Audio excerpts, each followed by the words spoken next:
The first time I stood on the south rim that year, the world was still black with the last edge of night, and the wind felt sharp enough to carve through the skin of my face. It was 1986, and the canyon yawned beneath me like something wounded but alive. I remember the weight of the boots on my feet, the grit biting under the soles, the vast hollow ahead that swallowed sound. They told us the job was simple: recover a black box before daylight touched the stone. No one said what it was from, or why it had to be done in darkness, but the word had come from a level high enough that none of us thought to argue. I knew something was off the second the helicopter crested the rim and the rotor slowed to a grinding pulse that pressed into my chest like a second heartbeat. That vibration crawled into bone and stayed there. The smell in the air wasn't a wild, clean scent of desert. No juniper, no dust. It was mechanical, scorched fluid, spent fuel, and something faintly electric. I caught myself counting my first 10 steps along the rim to keep my pulse under control. Counting was habit.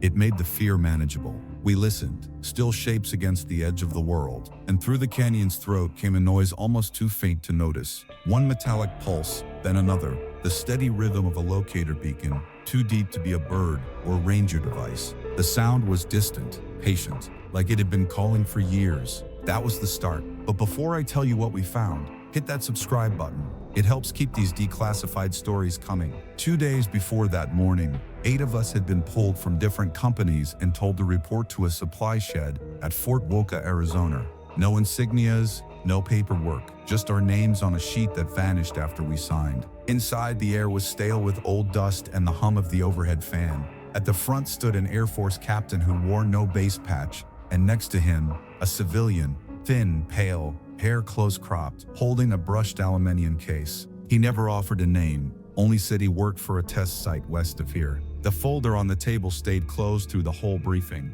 The captain explained that a satellite receiver had intercepted a distress ping, originating somewhere deep within the Grand Canyon. It matched the frequency of prototype flight data recorders, yet no distress calls had been logged, no missing aircraft listed. The signal came from an area off all tourist routes, restricted by geography along. Our orders were surgical: insert, locate, recover, exfil before sunrise. No part contact, no chatter, no documentation. He stressed that the device could be fragile, possibly sensitive, maybe even classified beyond our clearance. Then the civilian spoke for the first time. His voice was steady but thin, the kind you had to lean forward to hear. If it feels heavy for its size, he said, eyes flat as concrete, don't drop it. That one line stayed in my head through every hour that followed. We prepped after dark, standard rope kits, harness, carabiners, one PRC-77 handheld, minimal light gear, one canteen per man. Retaped over name tags, marked helmets with numbers instead. Stripped of identity,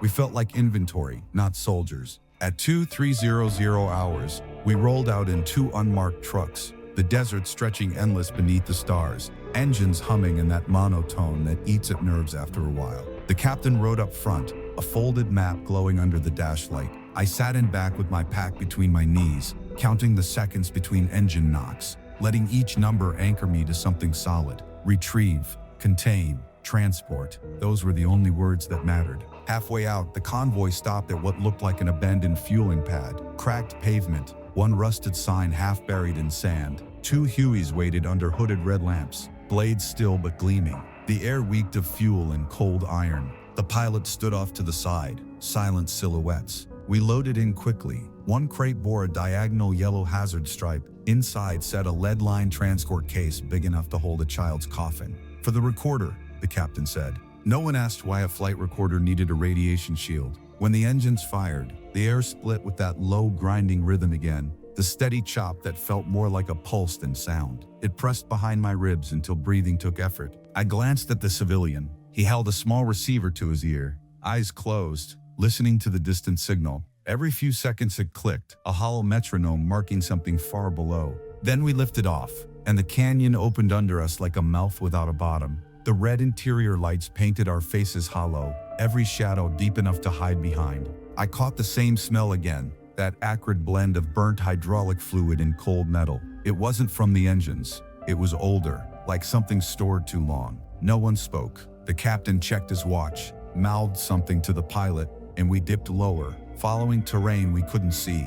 3 hours to find the signal, 2 to climb out before dawn. On paper, clean. In the canyon, time becomes something elastic. Minutes stretch, seconds vanish. When the Huey finally banked and slowed, I counted the rotations. 1, 2, 20 before the skids kissed stone. The air cut quiet instantly, except for the rotors beating against the void. Each stroke a physical push through the chest. We jumped out fast, packs, rope bags, and that lead container. The pilot kept the blades turning, face hidden behind his visor, hand raised flat for the go signal. No words exchanged, only the wind of the blades and that endless smell of fuel.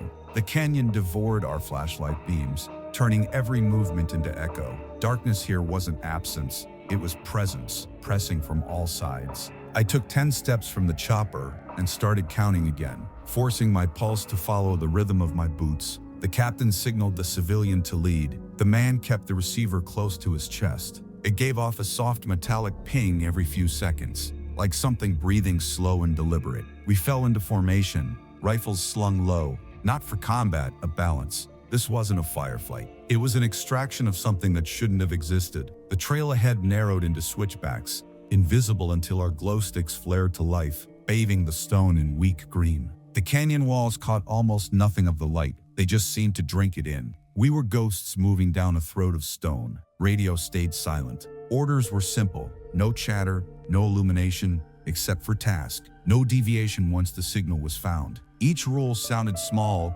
until you felt them pressing down like weight. Gravel shifted underfoot, tiny avalanches ran off into black. I counted each turn, first, second, third, keeping the numbers steady to know where we were in the descent. Control meant sanity. Out here, the canyon decided everything else. The slope steepened until we had to rope in. We clipped onto old anchor bolts hammered into the wall long before any of us were born. They looked corroded, relics of climbers who'd vanished decades ago. The civilian's breathing came quick, ragged through his scarf. He wasn't built for movement in this kind of dark, but the ping from his receiver kept guiding us down, bouncing off stone in perfect rhythm, too steady for accident. Each echo sounded nearer, like something waiting with patience. I remember the fifth switchback because of what we saw there.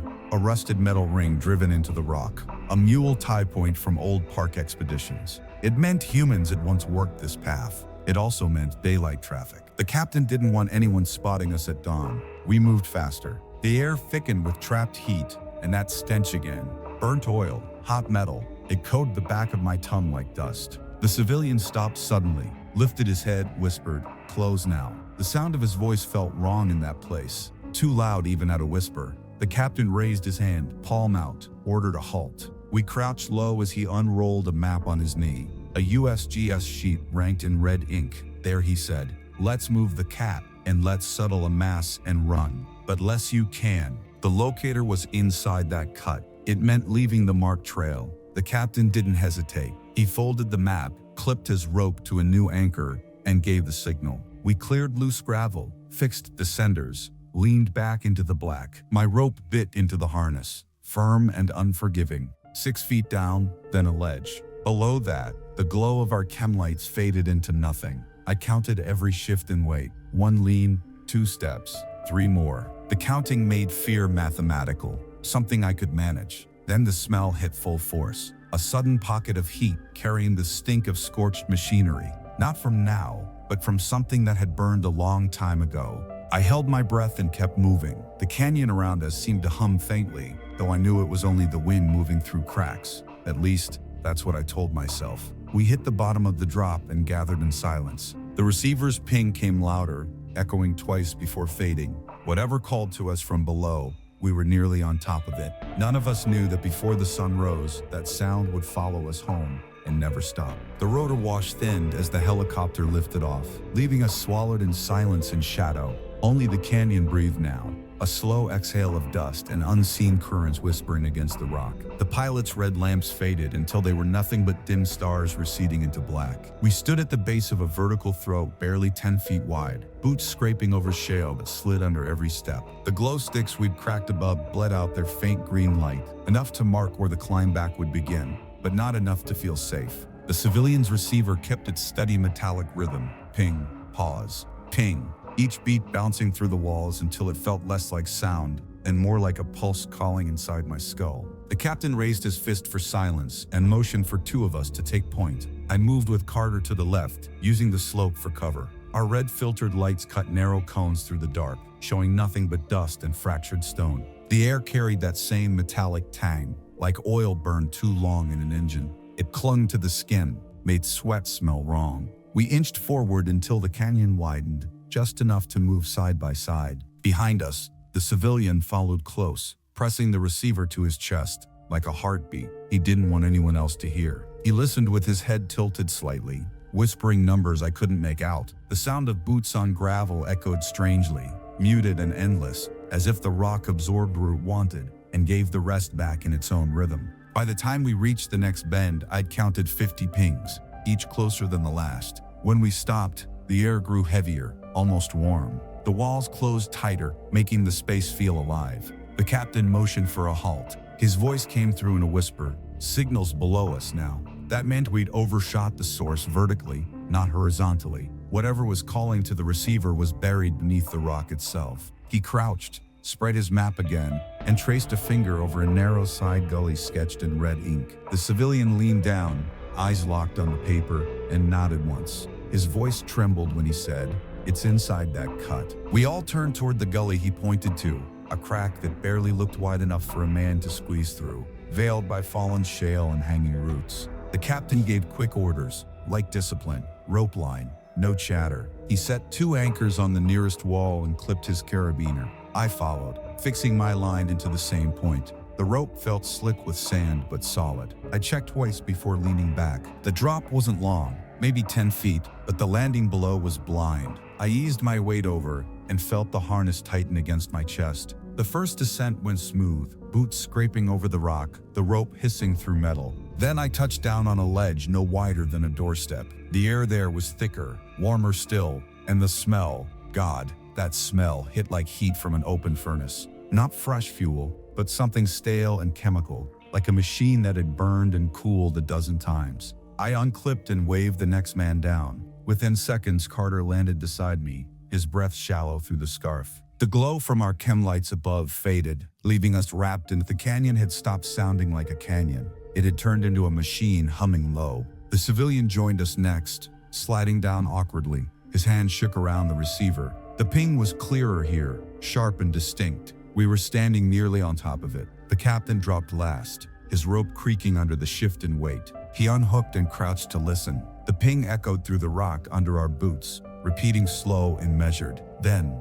silence. It stopped, mid-beat. For a second, no one moved. The only sound was our breathing, rough and shallow. The captain nodded to the civilian, who adjusted a dial on the receiver. The ping came back softer this time, but steady again. Only now the tone had changed, higher pitched, almost urgent. The captain turned his light downward, scanning the floor. "It's under us," he said. That was when we saw it. Just a glint at first, a fragment catching the faint red glow from my lens. I knelt and brushed away loose grit. The surface beneath was metal, scorched black, edges curled like something that had melted and cooled too fast. No serial number, no rivet lines, nothing that looked like any aircraft skin I'd seen. Carter tapped it with his glove. The sound came back dull and heavy. The civilian crouched beside us, tracing the outline with trembling fingers. "Composite," he murmured, "not aluminum." His words didn't sound like reassurance. They sounded like disbelief. The captain ordered a perimeter sweep while we cleared the debris.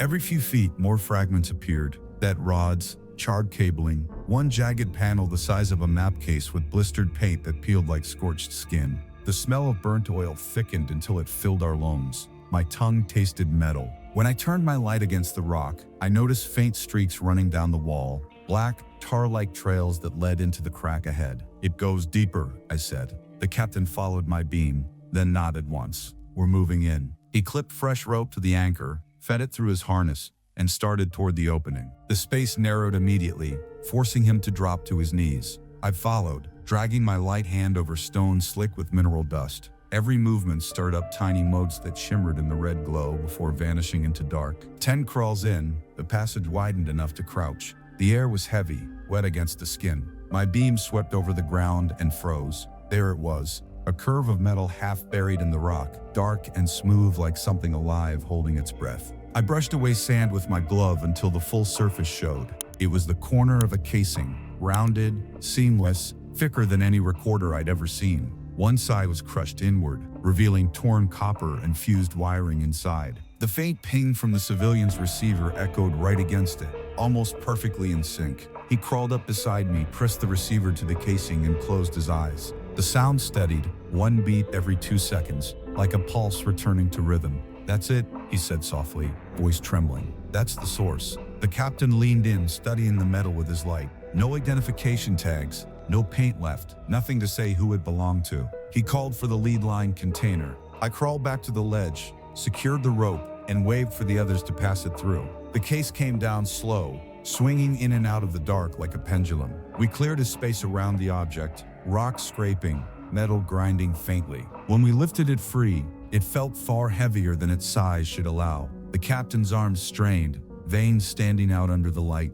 "Careful," he said, voice low, "don't tilt it." The civilian kept his receiver pressed to the metal, even as we wrapped it in canvas. The ping shifted again, fainter now, slower, as if the thing knew it was being moved. Every sound down there seemed alive. Once it was strapped tight, we slid the package toward the fissure. The chem lights outside had dimmed to dying embers. I could see the first faint gray of morning high above, a thin cut of sky against stone. "We're out of time," the captain said. The civilian nodded but didn't move. His hand hovered over the casing. "Do you hear that?" he whispered. For a moment, I thought he meant the ping, but it had stopped again. What he meant was the silence. It wasn't still, it was waiting. We began the ascent, pulling the container hand over hand, the rope creaking under its impossible weight. Dust rained down, the smell of heat and metal rising with us. I looked once over my shoulder into that fissure. The glow from our lights made it look like a wound in the stone, a wound that hadn't closed in a long time.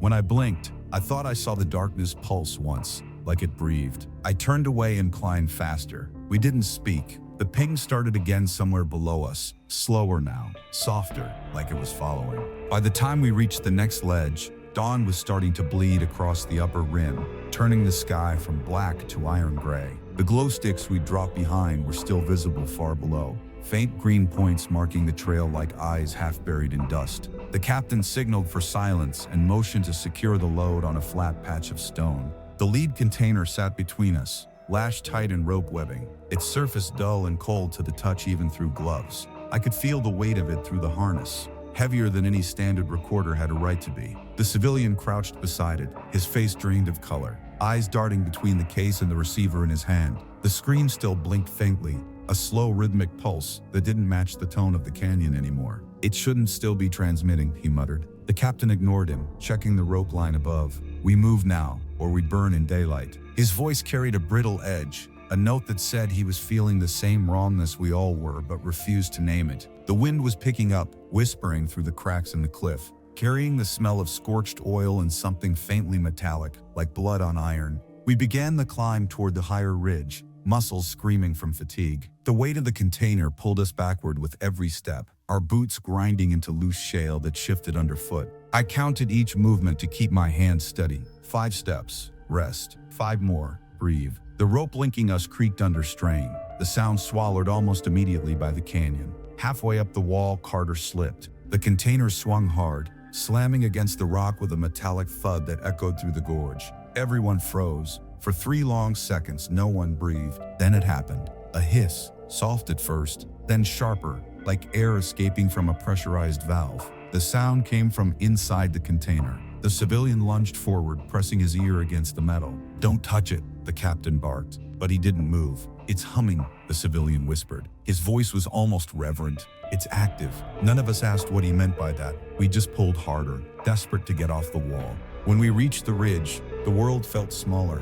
The canyon below had turned into a basin of shadow, and the air above burned pale gold. The helicopter was already circling in the distance, a dark silhouette against the light. Its rotors beat in the same slow rhythm that had haunted every minute of this mission. The captain dropped to one knee, breathing hard. "Signal the bird," he said. Carter keyed the radio. Static filled the channel. No words, no acknowledgement, just a low background hiss like the canyon itself was on the line. "Try again," the captain ordered. Carter repeated the call, switched frequencies, nothing. The civilian's receiver, meanwhile, kept clicking, once every 3 seconds. The signal wasn't weakening, it was I could feel it through the soles of my boots, a vibration too deep for hearing. The captain unhooked his pack, unrolled a flare marker, and fired it skyward. The red streak vanished into the brightening haze. The chopper turned, saw us, and dipped in acknowledgement. "We've got 40 minutes, he said. "Let's get it rigged." We slung ropes through the container's handles, forming a makeshift cradle for the airlift. The civilian insisted on checking the radiation gauge again.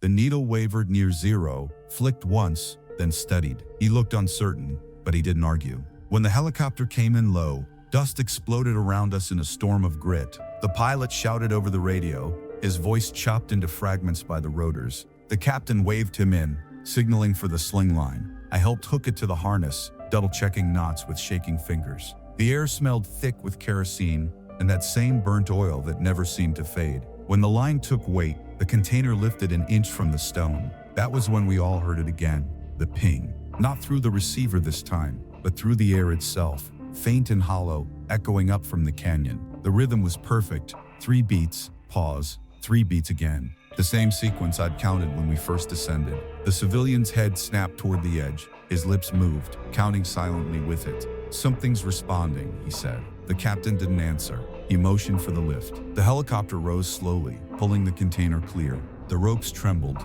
dust swirling like smoke. The sound grew louder, the pings overlapping until they merged into one long, low tone that vibrated through the ground beneath our boots. "Cut it loose," the captain yelled. "Now!" We unhooked fast and stumbled back as the sling line snapped taut. The chopper lurched, climbing hard. I watched the container sway below it, turning slowly in the air, catching the rising sun. For an instant, I thought I saw a shimmer along its surface, a ripple that ran from end to end like heat distortion. Then it was gone. The captain signaled to move out. We gathered what gear we could and started the ascent toward the extraction zone. My arms felt like lead, lungs burning. Every step carried the weight of the smell clinging to us. Burnt metal, oil, heat, something unnatural. Halfway up the next incline, the wind shifted. It wasn't the dry desert wind anymore. It came from below, heavy and warm, carrying a low hum that pulsed against the stone. Carter looked back, face pale under the grime. "You hear that?" he asked. The captain didn't answer. He just pushed forward faster. The sound followed, building like a heartbeat beneath the earth. We reached the upper ridge just as the helicopter looped back overhead. It hovered, the container now secured inside. The pilot's voice cracked through the static. "Package loaded, coordinates confirmed." The captain responded with a curt acknowledgement, though his eyes stayed fixed on the horizon. "Something's off," he muttered. "The signal's still transmitting." The civilian raised the receiver again. Its light blinked steadily. "That's impossible," he said, but the word didn't sound convincing. The source should have been cut the moment we sealed it. I watched the small screen pulse in rhythm with the rotors above us. Ping, ping, ping. Each one slower, deeper, almost synchronized with my own heartbeat. The captain gave the order to move to secondary extraction on the east ridge. We began the final climb, rope scraping, boots dragging over the stone. No one spoke. The only sounds were the hiss of breath and that lingering vibration underfoot. When we reached the rim, the sunlight hit full, bleaching everything in pale gold. The helicopter dipped once, then leveled out and vanished into the glare, carrying that sealed box away. The civilian lowered the receiver. It was silent now, no ping, no tone. For a moment, relief flickered across his face. Then the light blinked again, once, slow and deliberate. He stared at it, lips parting, whispering a single word I'll never forget: echo. The captain didn't look back at him. He just adjusted his gear and started toward the trucks. We followed, one step at a time, counting without thinking. 10 steps, then another 10, as if the numbers could protect us from whatever still waited below. The canyon had gone quiet, but I could feel the hum in my chest, steady and patient, like it had never left. When we crested the final slope, the rim stretched out like a pale scar beneath the new sun, wide and blinding after hours of shadow. The helicopter had already vanished east, a fading echo swallowed by distance, but the slow rhythm of its rotor still pulsed inside my chest, like a ghost heartbeat that refused to stop. The captain called for a halt at a ridge of wind-scoured limestone overlooking the drop. None of us spoke for a long minute. We just stared at the empty horizon, breathing hard, waiting for that lingering vibration to fade. It didn't. The air smelled wrong, burnt metal mixed with cold wind, a contradiction that made no sense at this altitude. The lead container had been gone for 10 minutes, yet the scent of scorched hydraulic fluid hung thick as if the box still sat between us. Carter rubbed his gloves against the rock, muttering that the stench had soaked into his skin. The civilian didn't respond. He was crouched apart from the rest, eyes fixed on the small receiver still cradled in his hands. The light on its display should have been dead, but it wasn't. Every few seconds, a faint green blink pulsed from the center, steady as a heartbeat. "It's not reflection," I said quietly. He didn't look up. "No," he answered. "It's feedback." The captain turned, frowning. "From what?" The civilian hesitated, as though measuring whether to speak. "The box isn't just transmitting, it's answering something." His tone made the back of my neck tighten. The captain gave a short order. "Pack up, move out." He didn't want to hear any more. We started toward the trucks, single file, stepping over cracked limestone that crumbled beneath our boots. The sun was rising fast, throwing long, hard shadows across the desert. Each one looked like it belonged to someone else. As we climbed, the smell of fuel drifted down from the plateau ahead, sharper now, almost chemical. I told myself it was residue from the Huey, but deep down I knew better. The scent was older, like something that had been waiting in the rock long before any of us came. When we reached the trucks, the engines were already idling. The captain ordered the driver to stand by, then gathered us around. "We say nothing," he said. "Officially, this was a failed search. No signal, no contact, negative recovery." His eyes flicked toward the civilian. "Understood?" The men nodded slowly, but kept staring at the receiver. The blinking light had slowed again, now matching the rhythm of the captain's speech. None of us mentioned it. We loaded in silence. As the trucks rolled out, I watched the canyon recede in the mirrors, shrinking into haze. The green chem lights we'd left behind were still faintly visible against the shadows, a dotted line that traced our path back down into that impossible fissure. For a moment I thought one of them flickered, just once, as if something had moved over it. Then dust hid everything. The drive back was long, rough, and silent. The road twisted through sun-bleached valleys where nothing lived but scattered mesquite in the wind. I counted the seconds between the bumps of the tires, 22 between each jolt, steady enough to almost mask the noise that still seemed to hum under the engine's growl. I wanted to believe it was imagination, but the others heard it too. Carter shifted in his seat and whispered, "Still there?" I nodded, pretending not to care. The captain stared straight ahead, jaw locked, eyes unreadable. The civilian kept the receiver in his lap the entire ride, its faint light flickering through his fingers. We reached Fort Huachuca just after noon. The sun sat high, burning away the shadows, but not the feeling that they hadn't really left us. The truck stopped near the same shed where the briefing had taken place. The air outside shimmered with heat, smelling of oil and dust. When the captain stepped out, an officer from base command was already waiting, someone none of us recognized. Plain uniform, no insignia. He spoke quietly to the captain, handed him a sealed envelope, and walked away without another glance. The captain opened it, read once, and tucked it inside his vest. "Debrief postponed," he said. "Secure gear, then rest." That was the last order of the day. I dropped my pack by the door and noticed something strange. The faint sound of that same ping coming from inside the supply shed,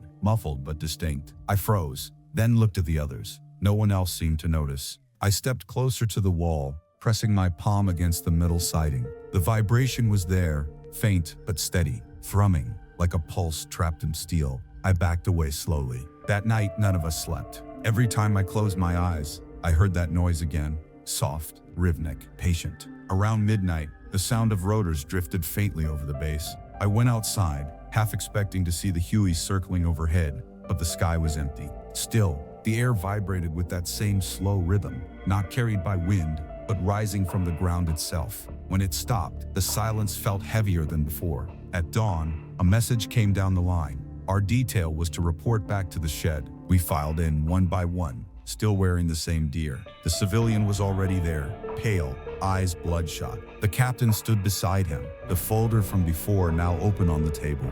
A single line of typed text stared back at us. Material recovered. Classified transport scheduled 1400 hours. The captain's hand trembled slightly as he closed it. "You'll accompany the transfer," he said. "Destination undisclosed." We loaded into a single truck after lunch. The civilian sat up front beside the driver, clutching the receiver. The road cut west, across a barren stretch of desert, where the heat shimmered like moving glass. For hours, we saw nothing but sand, dry brush, and the mirage of water that wasn't there. When the convoy finally stopped, it was at a makeshift landing strip carved out of flat earth. 2 right trucks waited by a single hangar, both unmarked. The same smell hit us before we even stepped out. Burnt oil and something faintly electric. The captain motioned for us to offload. Inside the hangar, Floodlights glared down on a steel table. Resting on it was the lead container we'd carried from the canyon. The wax seals were unbroken, but the surface looked different, cleaned, yet faintly stained with darker patches like fingerprints burned into the metal. A man in a gray suit stood nearby, face unreadable. He introduced himself only as director. His handshake was dry, his expression calm to the point of unnatural. "You've done well," he said. "The contents are stable." The word stable sounded wrong, like he was talking about something alive. The civilian asked where it was going. The director gave a faint smile. "Nevada, storage." He emphasized the last word like it had weight. The hum in the hangar deepened then, just barely audible, a low tone that made the floor tremble. I looked down and saw a fine line of dust ripple across the concrete, as if stirred by breath. The director noticed too, but didn't react. "Seal integrity verified?" he asked. The captain nodded stiffly. The director turned to us. "You'll sign off on transfer logs, then you're dismissed." We signed without reading. The paperwork felt meaningless, the words swimming in heat haze and exhaustion. When I handed the clipboard back, I caught that smell again. Sharp, chemical, endless. It clung to my gloves and filled my head with the rhythm of the ping, slow and measured, echoing through memory. As we walked out into the blinding sun, I realized I could still hear it under the wind. Not loud, not clear, but constant, as if the canyon had never really let us go. 3 days after the handoff, the base went silent. No briefings, no transport orders, no mention of the canyon operation in any log. Our names vanished from the mission roster overnight, as if we'd never been assigned. The captain stayed mostly in his quarters, filing paperwork that nobody signed. The rest of us kept busy with maintenance drills that didn't need doing, pretending we hadn't heard the rumors spreading through the barracks about a convoy that had left the hangar in the middle of the night, heading northwest without clearance. I didn't need rumors to know something had gone wrong. I could feel it in the air. That same low vibration lingered everywhere. Not loud, but constant, just beneath hearing, like a motor idling in the earth. Even in the mess hall, cups on the tables trembled if you looked close enough. Nobody mentioned it. Nobody had to. One morning, Carter came back from the motor pool pale and shaking. He said he'd seen the civilian in the medical wing, bandaged from wrists to elbows, a respirator strapped to his face. Guards flanked the bed, suits without insignia. He looked burned, Carter whispered. The captain shut him down fast. "You didn't see anything," he said, his voice cold, final. That afternoon, new orders arrived. Our team was reassigned to routine patrol duties near Kingman, Arizona. The words routine and reassigned had never felt so long together. When we rolled out that evening, the desert looked the same as it had on the night of insertion. Flat, colorless, endless, but the air was heavier now, saturated with a faint chemical tang that clung to the tongue. By the time we reached the perimeter of the holding site, floodlights were already blazing against the dusk. The same white trucks from the hangar stood outside, engines idling. The captain met with a man I didn't recognize. Clean suit, same flat voice as the director. Inside, the hangar smelled like scorched metal and ozone. On a steel table in the center of the room sat the lead container we'd recovered from the canyon. It had been cleaned, resealed, and wrapped in fresh straps. The wax insignia on its lead was new, 2 red circles intersecting like an old rangefinder mark. The man in the suit told us the object inside had stabilized. He said the radiation readings were negligible, but that vibrational interference had increased. None of us knew what that meant. When we stepped closer, the humming started again, soft, deep, more felt than heard, rising from the floor in a slow, steady pulse. The captain's duodenar needle didn't move, yet I swear I felt static crawl across my skin. The man said we were to load the container into a larger crate for transport to a classified testing facility. He didn't say where. We obeyed without a word, sliding chains through the hooks, locking the lid tight. Even through gloves, the metal felt alive, faintly trembling. Once secured, the captain signed a transfer form and handed it back. The man thanked us, smiled without warmth, and said, "This concludes your involvement." When the trucks rolled out, I stood by the door and watched the dust settle. The sound faded for a moment, then came back stronger, deeper, like something below was breathing. That night, the air around camp felt wrong, too still, too heavy. The captain didn't join us for dinner. Carter said he was in the office burning paperwork. I didn't ask what kind. After lights out, I lay awake listening to the hum. It came through the floor, through the walls, through the rhythm of my heartbeat, until I couldn't tell which was which. Near midnight, a soft knocking echoed from outside the barracks, slow and deliberate, like someone striking metal with the palm of a hand. When I looked through the window, No one was there, just the desert stretching empty under the stars. I counted the seconds between each knock. 3 beats, pause, 3 beats again, the same pattern as the locator beacon. I didn't sleep after that. The next morning, the air smelled thick with burnt hydraulic oil. I followed the scent to the motor pool, where the captain stood watching the horizon. "It's not over," he said quietly. I didn't answer, because I knew he was right. 2 days later, a runner brought a message: "Report to the motor pool immediately." When I arrived, a white truck was waiting at the gate, engine running. The same suited director stood beside it, sunglasses hiding his eyes. "You were on the recovery team," he said. "You're coming with us."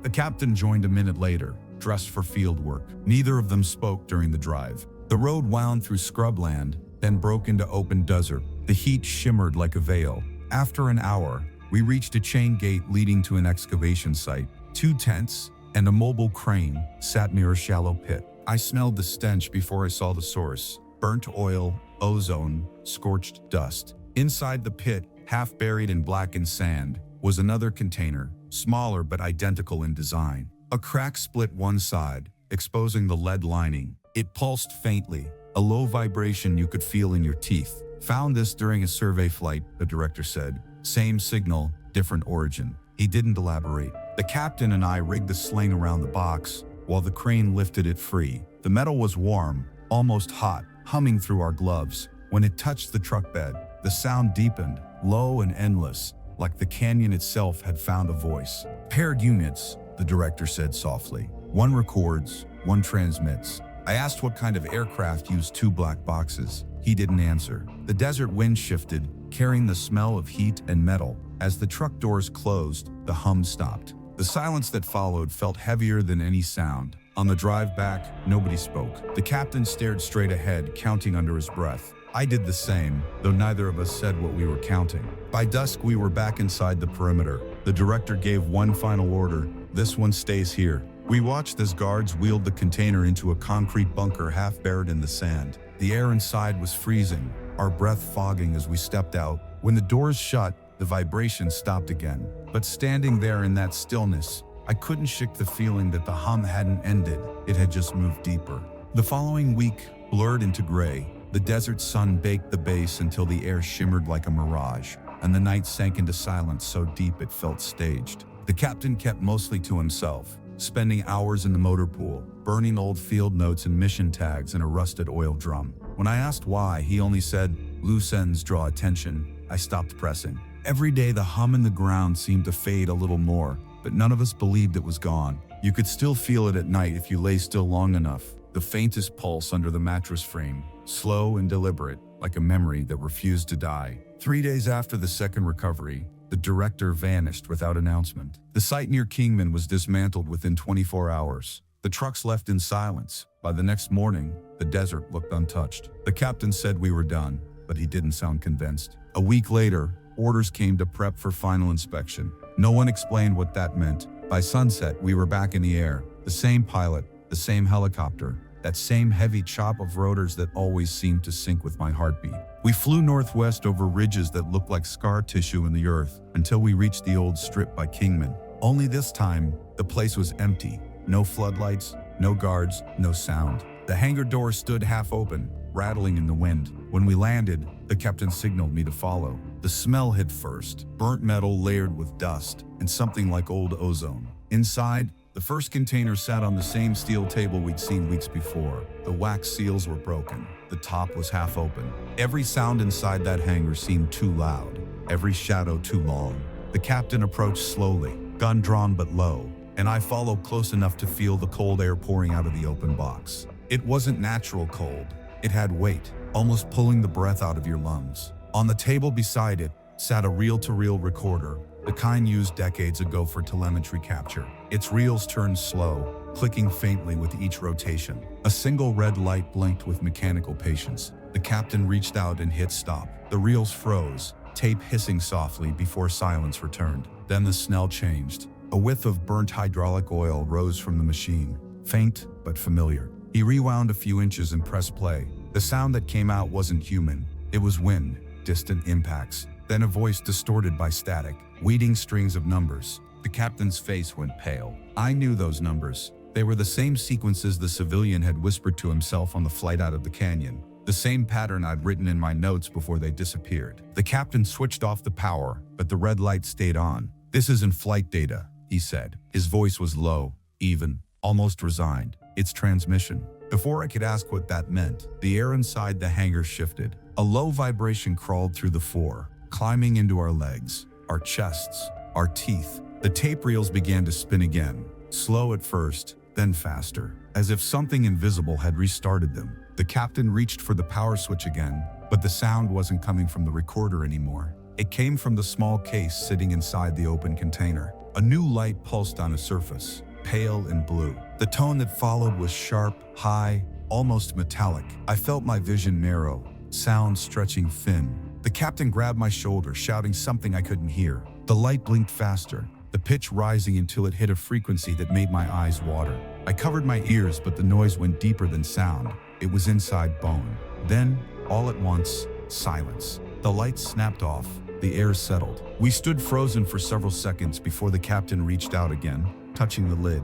His glove came away black, sticky with residue like burned rubber. The metal was freezing, so cold it steamed in the heat. "We're leaving," he said. No argument followed. We stepped outside into the dying light, the desert burning red around the horizon.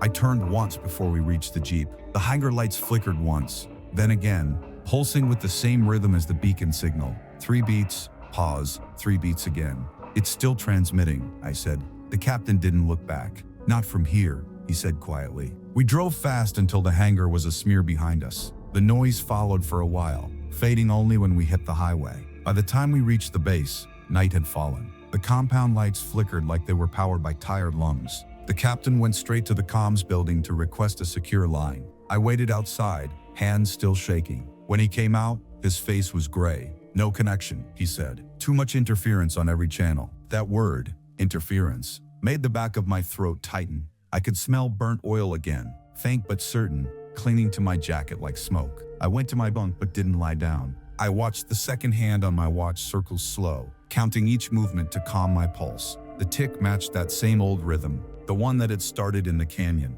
Every time I blinked, I saw the flash of that blue light behind my eyelids. I knew sleep wouldn't come. When dawn crept over the desert, it brought no warmth, just that same quiet hum from somewhere deep beneath the floor. It felt like the ground itself was remembering. The orders came at noon the next day, typed, unsigned, delivered by a runner who didn't wait for acknowledgement. We were to return to the same desert strip where it had all begun. No unit code, no briefing, just coordinates and time. The captain didn't like it, but orders were orders. We lifted off an hour before sundown, in the same Huey that had carried us into the canyon months before. The pilot didn't speak, he didn't need to. The rhythm of the rotors did the talking, that slow, heavy chop that synced with the blood in my ears. The desert stretched below in endless waves of gold turning to rust. I watched the shadows lengthen and counted their passing until the light bled out completely. When we touched down, 3 vehicles were waiting. A white truck in the center, flanked by 2 olive-drab transports. Men in unmarked uniforms stood beside them, faces hidden behind goggles and dust guards. One stepped forward, handed the captain a folder, and waited. Inside was a typewritten summary detailing every movement of our team since the canyon recovery. Timestamps, altitudes, convoy routes, even our heart rates from biometric trackers we'd never been told we were wearing. The last line read, "All materials secured. Field personnel pending debrief." The captain looked up. Secured by who? The man didn't answer. He just turned and gestured toward the open back of the white truck. Inside, under a heavy canvas tarp, sat the smaller case we'd seen in the hangar, the one that had pulsed with light. A new stencil had been sprayed on its side. "We turn single array." The air around it was cold, unnaturally so, as though it drew heat from everything near. I reached out without thinking. The metal thrummed under my glove, a slow vibration, deep and patient. "Step back," the man ordered. His voice was flat, mechanical. "This is being transferred out. Your work is complete." The captain didn't move. "What about the rest of the debris?" he asked. The man closed the folder, not bothering to look up. There was no debris. The engines of the convoy roared to life, drowning the desert in dust. I watched the trucks roll away, the rear lights flashing in a slow pattern. One blink, pause. One blink, pause. The same rhythm as that damn locator beacon. The captain and I stood there until the last trace of them disappeared. Then he said, "We were never here." and turned back toward the waiting helicopter. The pilot gave no acknowledgement, only lifted us into the dark. The flight back was silent. I stared down at the desert, at the nothingness below, and thought of the canyon beneath it all, how it had swallowed the first box, then the second, and how maybe it had swallowed something older long before any of us arrived. When we landed at base, the captain filed a report no longer than 2 sentences. Objective retrieved. Item transferred to command. That was it. By morning, the file was gone from the system, and the mission log showed nothing between the dates of deployment and return. Life on base returned to its routines, radio checks, convoy drills, inspections, but everything felt hollow, rehearsed. The hum never stopped. Some nights it drifted up from the ground. Other nights it came from inside the walls, faint enough to doubt, strong enough to keep you awake. I started hearing it in the engines too, like a second rhythm, layered beneath the real one. Weeks passed. The smell of burnt oil clung to everything, the trucks, the tools, our clothes. No amount of scrubbing could make it vanish. One afternoon, I was called to medical for a routine evaluation. The doctor was civilian, quiet, his questions rehearsed. Had I experienced ringing in the ears, vivid dreams, a sense of vibration when none was present? I lied and said no. He smiled like he expected that. Outside the exam room, 2 men in gray suits waited. One carried a red tabbed folder identical to the one the director had used. Neither spoke to me. That night, I checked my locker. The notebook, where I'd logged our step counts and coordinates, was gone. No sign of a break-in, only the faint scent of chemical dust inside. I sat on the bunk until lights out, counting the seconds between the clicks of the overhead fan. The rhythm matched the beacon again. It always did. A month later, I ran into Carter at the motor pool. He looked older, eyes hollow, hands trembling. He'd been reassigned to another base, but hadn't left yet. "You ever hear that sound again?" he asked. I didn't answer. He nodded anyway. "Me too," he said, and walked off without another word. That night, I dreamed of the canyon. Not the descent, not the ledge, just the moment before we went over the rim. That first ping rising through the stone, slow and steady. I woke before dawn, heart hammering, ears ringing. The air inside the barracks was still, thick with heat, but underneath it I could feel a faint vibration, distant and deep, like the earth itself was breathing. When I stepped outside, the desert stretched silent under a thin moon. Far to the west, beyond the ridge, a light pulsed once, then again, low and cold, before fading into nothing. The smell of burnt oil followed the wind. 2 months later, I was transferred to a new post near the Nevada border, a small, quiet facility beside a dry lake bed. From my quarters, I could see 2 distant towers with red lights that blinked in the same 3-beat rhythm I'd come to know too well. My duties were simple: radio maintenance, vehicle checks, but sometimes, late in the shift, the comms band would crackle with a faint mechanical tone. Not static, not feedback, just that steady pulse, 1 beat every 3 seconds.